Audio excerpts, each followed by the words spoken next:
4 साल पहले भी इस मंदिर में जो है इसी प्रकार से घटना की हुई थी, लेकिन सरकार उस समय भी प्रशासन जो थे उन दोषियों को सामने नहीं ला सका जो जिन्होंने उस मंदिर के अंदर तोड़फोड़ की थी। कब तक हम इसी प्रकार से मंदिर बनाएंगे और फिर तुड़वाते रहेंगे? राकेश जी, कल की ही शायद बात है, एक रामपुर में भी एक जो है हरे कलर का एक झंडा जिसपे 786 लिखा हुआ था वो वहाँ पे पाया गया। क्या आपको लगता है कि ये एक सोची समझी चाल के तहत जो ये सब किया जा रहा है? देखिए, अभी जांच का विषय है, पुलिस इसके ऊपर जांच कर रही है। मुझे लगता है कि आज या कल में ये सारा सच जो है वो सामने आ जाएगा। जब तक ये सच सामने नहीं आता तो इसके ऊपर हम कुछ कह नहीं सकते। लेकिन एक बात है, ये है कि मंदिर के ऊपर इस प्रकार से झंडा जो लगाना और दूसरे अगर इसके ऊपर आपत्ति है तो नहीं लगना चाहिए था। ऐसे उम्मीदें की जा रही है कि निकट समय में जो है इलेक्शन भी होंगे और कई सारे लोग हैं जिनका ये भी मानना है कि ये जो सब घटनाएं घटित हो रही हैं इसके पीछे कहीं ना कहीं जो इलेक्शन है वो भी एक फैक्टर है। देखिए, इलेक्शन हो या ना हो उससे हमें कोई लेना देना नहीं, क्योंकि हम तो हमारा किसी भी पॉलिटिकल पार्टी से कोई लेना देना नहीं है। लेकिन अगर कुछ लोग इस चीज़ों को इलेक्शन के तौर पर यूज़ करते हैं तो ये बहुत ही शर्मनाक बात है। ये मैं क्लियर कह दूं कि किसी के धर्म को भी एक मामला सामने आया था, किसी के धर्म को लेकर अगर इलेक्शन लड़ी जाएगी, अगर इस प्रकार से उसको धर्म के नाम पर लड़वा कर अगर इलेक्शन लड़ी जाएगी, किसी के धर्म को ठेस पहुंचा कर इलेक्शन लड़ी जाएगी, वो सही नहीं है। क्योंकि लाखों करोड़ों लोगों की आस्था के साथ खिलवाड़ करना ये किसी पॉलिटिकल पार्टी को ये शोभा नहीं देता। सिदड़ा गोल्फ कोर्स के पास में एक मंदिर जो लगभग 25-30 साल पुराना मंदिर बताया जा रहा है, वहाँ पे कुछ दिन पहले जो है मूर्तियों के साथ जो तोड़फोड़ की गई है। अभी हालांकि पुलिस प्रशासन के द्वारा जो है कुछ लोगों को हिरासत में लिया गया है और राकेश बजरंगी जी हमारे साथ मौजूद हैं जो कि स्टेट अध्यक्ष हैं राष्ट्रीय बजरंग दल के। इनसे बातचीत करते हैं, इनका क्या कहना है इस पर। सर, कैसे देखते हैं ये जो वाक़या सामने आया है और जिन लोगों को पुलिस के द्वारा गिरफ्तार किया गया है, कैसे देखते हैं? देखिए, सबसे पहले मैं बता दूं कि जिस प्रकार से 3-4 दिन पहले ये गोल्फ ग्राउंड के पीछे एक मंदिर है, पुराना मंदिर है, उसके बाहर एक बाबा कालीवीर की मूर्ति लगी थी।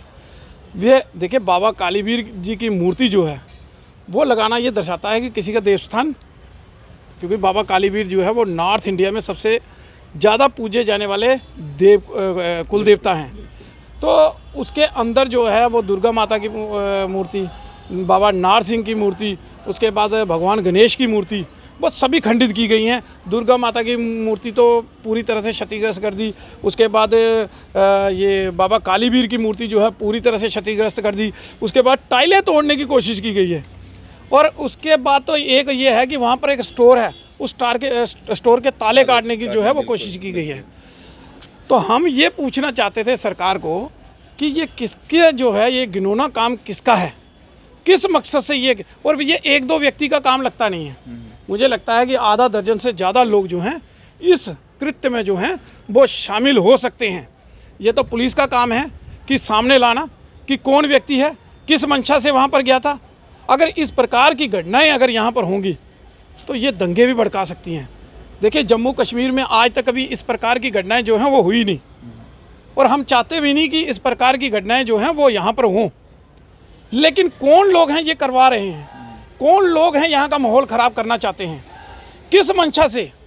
देखिए, अभी कुछ दिन पहले बाबू सिंह पूर्व मंत्री पकड़े गए हैं, हवाला राशि जो है उनके लिए आई थी, अब वो जेल के सलाखों के पीछे हैं।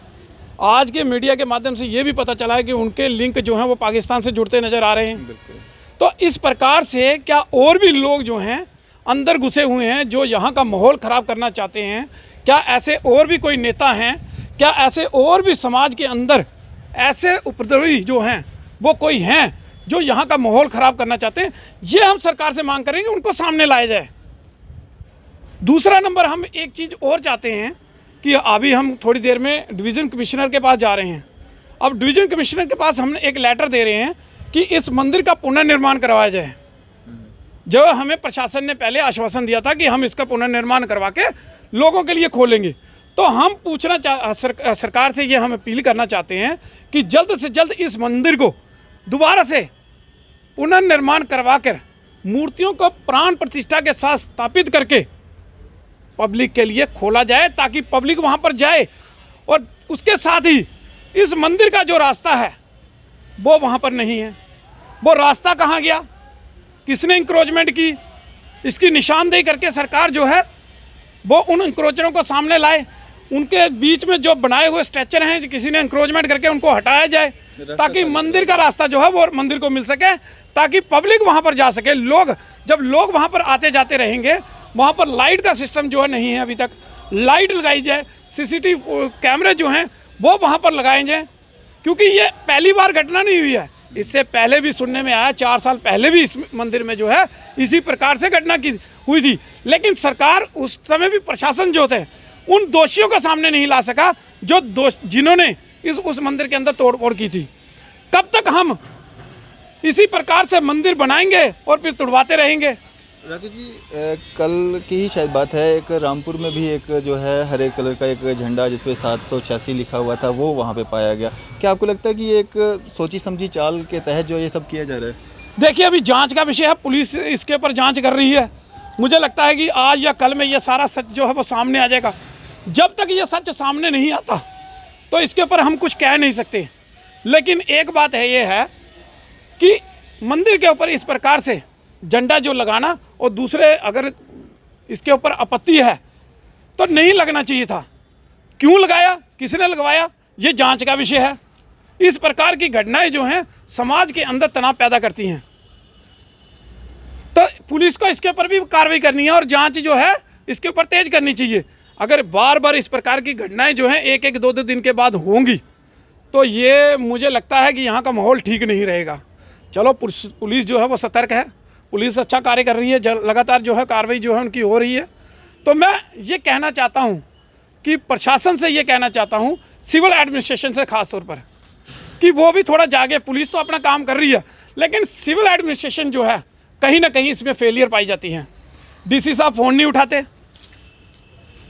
तो इन चीज़ों को देखना पड़ेगा। डीसी साहब को पब्लिक से मिलकर थोड़ा इसके ऊपर थोड़ा उन्होंने भी थोड़ा अपना संज्ञान जो है वो लेना चाहिए, लोगों के बीच में जाना चाहिए, ताकि लोगों को आश्वस्त कर सके कि इस प्रकार। इससे पहले हेरिटेज स्कूल में हुआ, बिल्कुल, ये चीज़ें ठीक नहीं है। राजौरी में भी हुआ, उसके बाद रजौरी में भी हुआ, एक बच्ची को जो पीटा गया। इस प्रकार की घटनाएं जो है समाज के अंदर तनाव पैदा करेंगी और कुछ नहीं मिलेगा, तनाव पैदा करेंगी और एक दूसरे की दूरियां जो है वो बढ़ाएंगी। राकेश जी, डिस्ट्रिक्ट उधमपुर के रामनगर के दूरदराज गांव में भी एक मंदिर में चोरी हुई थी, जिस चोरी के पीछे जो लोग थे अभी तक जो खबर है कि अभी तक वो पकड़े नहीं गए हैं। देखिए, ये उधमपुर पुलिस है, जो वहाँ की डिस्ट्रिक्ट पुलिस है, ये उनका काम था कि उन्होंने काम करना चाहिए इसके ऊपर। तो वहाँ के लोग भी जो हैं वो सतर्क हैं, लगातार प्रशासन के ऊपर दबाव बनाए हुए हैं, और पुलिस को चाहिए कि इसके ऊपर जल्द से जल्द कार्रवाई करके जो है दोषियों को सलाखों के पीछे। उससे क्या है कि समाज शांत होता है, कि समाज को लगता है कहीं ना कहीं प्रशासन जो है हरकत में है और वो काम कर रहा है। अगर नहीं करेंगे तो समाज सड़कों पर उतरेगा। देखिए, कब तक हम इस प्रकार से प्रदर्शन करेंगे सड़कों के ऊपर? कब तक हमारी आस्था के साथ खिलवाड़ होती रहेगी? कब तक हमारे मंदिर टूटते रहेंगे? कब तक हमारे मंदिरों के ऊपर इस प्रकार से हमले होते रहेंगे? कब तक हम चुप बैठेंगे? ये भी एक पैमाना होता है, जब भरेगा तो टूटे, वो छलके का पानी बाहर आएगा तो उसका गुस्सा जो है वो फिर समाज में बीच में ही आएगा। इसलिए प्रशासन को चाहिए इसके ऊपर सख्त कार्रवाई और सख्त रवैया अपनाते हुए सख्त तौर पर ये जो है कार्रवाई करना। अनस्था ये स्थिति जो है ये संभलती नहीं है बाद में। ये प्रशासन को भी पता है कि अगर किसी की आस्था के ऊपर कोई ठेस पहुंचती है, अगर किसी की आस्था के ऊपर हमला होता है, अगर किसी के भावनाओं के साथ खेला जाता है, तो बाद में ये जो हैं ऐसे मसले जो हैं वो फिर जल्दी सुलझते नहीं हैं, संभलते नहीं हैं प्रशासन से। इसके ऊपर पहले ही समाज को और इसको प्रशासन को इसके ऊपर संज्ञान लेना पड़ता है और ठोस कार्रवाई करके जो है वो समाज के सामने रखनी पड़ती है कि हमने इसके ऊपर ये कार्रवाई की है। तो ये प्रशासन को चाहिए, क्योंकि अगर इसके अंदर इस प्रकार की वारदातें हुई हैं तो इसका जो परिणाम है कार्रवाई करके वो समाज के सामने लाना, ये प्रशासन का काम है। और प्रशासन इसमें कहीं ना कहीं जो है विफल हो जाता है। खास तौर पर मैं बता दूं कि सिविल एडमिनिस्ट्रेशन, पुलिस कहीं ना कहीं कुछ ना कुछ हरकत में आती है, कार्रवाई करती है, लेकिन सिविल एडमिनिस्ट्रेशन लोगों तक पहुंचने में पूर्ण रूप से विफल हो जाती है। कहीं भी वो जाके लोगों के बीच में बात करने में कहीं भी वो सक्षम नहीं नजर आती। और जबकि यहाँ के जो एडीसी हैं, डीसी साहब हैं, इन्होंने लोगों के बीच में जाना चाहिए, लोगों के बीच में लगातार मीटिंगें करनी चाहिए, लोगों के बीच में। देखिए, अभी जो है यूटी है और यहाँ पर उपराज्यपाल महोदय जो हैं वो यहाँ पर सर्वसर्वा हैं। और डिस्ट्रिक्ट के अंदर डीसी जो है वो सबसे बड़ी पावरफुल एक पोस्ट है। तो उनको बीच के लोगों के बीच में समन्वय बनाए रखना, लोगों के दिलों को जीतना, सारे काम जो हैं वो डीसी साहब के अंडर आते हैं। तो लोगों के बीच में अपने आप को प्रोजेक्ट करना कि वो वहाँ के अच्छे शासक हैं, उसके लिए लोगों के बीच में जाना, लोगों से बातचीत करना, ये उनका काम है। लेकिन वो कहीं ना कहीं मुझे तो दिखे नहीं कहीं भी आज तक कोई भी जैसे सिविल एडमिनिस्ट्रेशन के लोग जो हैं वो लोगों के बीच में गए और उन्होंने किसी से मिलजुल कर कोई बातचीत की हो। इतने मसले बने, सिविल एडमिनिस्ट्रेशन कहीं ना कहीं लोगों के बीच में जाती, बात करती ताकि इस प्रकार की घटनाएं ना हो, लेकिन वो कहीं ये नज़र नहीं आते। तो ये सिविल एडमिनिस्ट्रेशन की फेलियर है। राकेश जी, जिस तरह से उम्मीदें की जा रही है कि निकट समय में जो है इलेक्शन भी होंगे और कई सारे लोग हैं जिनका ये भी मानना है कि ये जो सब घटनाएं घटित हो रही हैं इसके पीछे कहीं ना कहीं जो इलेक्शन है वो भी एक फैक्टर है। देखिए, इलेक्शन हो या ना हो उससे हमें कोई लेना देना नहीं, क्योंकि हम तो हमारा किसी भी पॉलिटिकल पार्टी से कोई लेना देना नहीं है। लेकिन अगर कुछ लोग इस चीज़ों को इलेक्शन के तौर पर यूज़ करते हैं तो ये बहुत ही शर्मनाक बात है। ये मैं क्लियर कह दूं कि किसी के धर्म को भी एक मामला सामने आया था, किसी के धर्म को लेकर अगर इलेक्शन लड़ी जाएगी, अगर इस प्रकार से उसको धर्म के नाम पर लड़वा कर अगर इलेक्शन लड़ी जाएगी, किसी के धर्म को ठेस पहुंचा कर इलेक्शन लड़ी जाएगी, वो सही नहीं है। क्योंकि लाखों करोड़ों लोगों की आस्था के साथ खिलवाड़ करना ये किसी पॉलिटिकल पार्टी को ये शोभा नहीं देता। लेकिन अभी तक ऐसा कोई चीज़ सामने नहीं आई है कि किसी पॉलिटिकल पावर के अंदर ये ऐसा किया जा रहा है। इसको मैं सिरे से खारिज करता हूँ। जो लोग कह रहे हैं, कहने वाले तो बहुत होते हैं, बातें बहुत करते हैं, लेकिन ये कुछ शरारती तत्व हैं, जो इस प्रकार की घटनाओं को अंजाम दे रहे हैं। तो पुलिस को उनको बाहर निकालना चाहिए और उसके डोर जब वो खींचेंगे तो उसके साथ कौन कौन सी पतंग अड़ी हुई है ये सब सामने आएगा और वो सब लपेटे में आएंगे। ये सरकार को देखना है, सिविल एडमिनिस्ट्रेशन को देखना है, पुलिस को देखना है, वो अपना काम करें। कश्मीर से भी कुछ एक वीडियो सामने आई थी जिसमें जामिया मस्जिद के अंदर जो है कुछ युवा जो हैं वो आज़ादी के नारे लगाते हुए पाए गए और जो मिलिटेंट्स मारे गए हैं उनके सपोर्ट में वो नारे लगा रहे थे। हालांकि दूसरे दिन जो है पुलिस ने कार्रवाई करते हुए उनको गिरफ्त में भी लिया था। तो कैसे देखते हैं इसको और क्यों इस तरह के हालात बन रहे हैं? देखिए, मैं पुलिस को अप्रिशिएट करता हूँ। पुलिस ने तुरंत कार्रवाई करते हुए पहले दिन 13, उसके बाद कुछ और लोग आइडेंटिफाई किए, कुछ और लोग भी अरेस्ट किए हैं। बहुत अच्छा काम है। ऐसे लोगों को पीएसए के तहत बुक करके अंदर डाल देना चाहिए और उन्होंने किया भी है। इसलिए मैं वहाँ के आईजीपी विजय कुमार जी को अप्रिशिएट करता हूँ। अच्छा काम कर रहे हैं। वहाँ की पुलिस लगातार जो है आतंकवादियों का सफाया कर रही है। आर्मी लगी हुई है, सीआरपी, बीएसएफ, सारी पैरामिलिट्री फोर्सेस लगी हुई हैं धड़ाधड़ काम करने के लिए। लेकिन ऐसे मानसिकता के लोग जो खाते हिंदुस्तान का है और हिंदुस्तान के अंदर रहते हैं, हर चीज़ हिंदुस्तान से लेते हैं और गुण जो है वो पाकिस्तान के गाते हैं या आतंकवादियों के गाते हैं, ऐसे लोगों की इस हिंदुस्तान में ज़रूरत नहीं है। देखिए, जब पाकिस्तान के अंदर सत्ता परिवर्तन का समय आया है तब यहाँ पर जम्मू कश्मीर के अंदर इस प्रकार की हरकतें जो हैं वो बड़ी हैं। लेकिन एडमिनिस्ट्रेशन को चाहिए कि इसके ऊपर जो है वो सख्त रवैया अपनाए। और देखिए, 2 साल से ऐसी कोई घटना नहीं हुई थी। 2 साल के बाद अभी जो ये जांच के विषय में आया है कि ये पाकिस्तान के इशारे पे जो है ये सब किया गया है। तो कौन कौन लोग हैं जो पाकिस्तान के इशारे पे ये सारी हरकतें करवा रहे हैं? और महबूबा मुफ्ती इसके ऊपर स्टेटमेंट देती हैं, उनकी भी एक स्टेटमेंट आई है इसमें। लेकिन मैं बता दूं, ऐसी देशद्रोही नेता जो हैं, सबसे पहले इनको जेल के सलाखों के पीछे डाला जी। बड़ी देर से हम एक डिमांड करते आ रहे हैं कि इनको जेल के अंदर डालोगे, सब सुख शांति से यहाँ पर लोग अपने जीवन व्यतीत करेंगे। लेकिन ऐसे नेताओं को जेल के सलाखों के पीछे नहीं डाला जा रहा जो लोग कश्मीर की चाहे जम्मू के अंदर लोगों को भड़काने का काम करते हैं और उनको थोड़ी सी शय देने का काम करते हैं और खुद जाके अपने बंगलों में बैठ जाते हैं, अपनी सुरक्षा के बीच में घूमते फिरते हैं। लेकिन उन लोगों को मरवा देते हैं जिन लोगों को वो थोड़ा उनके पीछे से थोड़ा पुश करते हैं और उनको भड़काने का काम जो है, समाज के अंदर दंगे करवाने का काम जो है ये लोग करवाते हैं। तो इसलिए सरकार को सख्त रवैया अपनाते हुए, सख्त कार्रवाई करते हुए ऐसे नेताओं को जेल की सलाखों के पीछे डालना चाहिए। राकेश जी, काफ़ी सारी पॉलिटिकल पार्टीज़ के नेता हैं जो ये कहते हैं कि जम्मू व कश्मीर को अलग अलग स्टेट्स में जो है बांट देना चाहिए। क्या उससे माहौल ठीक हो सकता है? देखिए, कश्मीर हमारा अभिन्न अंग है। स्टेट्स में अगर बटेगा तो रहेगा तो भारत। देखिए, हम नहीं चाहते, हम कश्मीर को अलग नहीं करना चाहते क्योंकि कश्मीर हमारा अभिन्न अंग है। अगर हम कश्मीर को छोड़ेंगे तो कहीं ना कहीं वो डिवाइड होगा। देखिए, अमरनाथ यात्रा शंकराचार्य जी का स्थान वहाँ पर है, खीरवानी है, हम कैसे छोड़ दें उसको? ये जम्मू के शंकराचार्य जी की तपोभूमि है, ऋषि कश्यप की भूमि है वो। जम्मू के ही नेता हैं जो रीजनल पार्टीज हैं, वो इस चीज़ की मांग देखिए, जो डिमांड करते हैं वो सब पॉलिटिकल हैं। हमें पॉलिटिकल कुछ लेना नहीं। ऋषि कश्यप की धरती है, हम उसको छोड़ नहीं सकते। वो हमारा अभिन्न अंग है।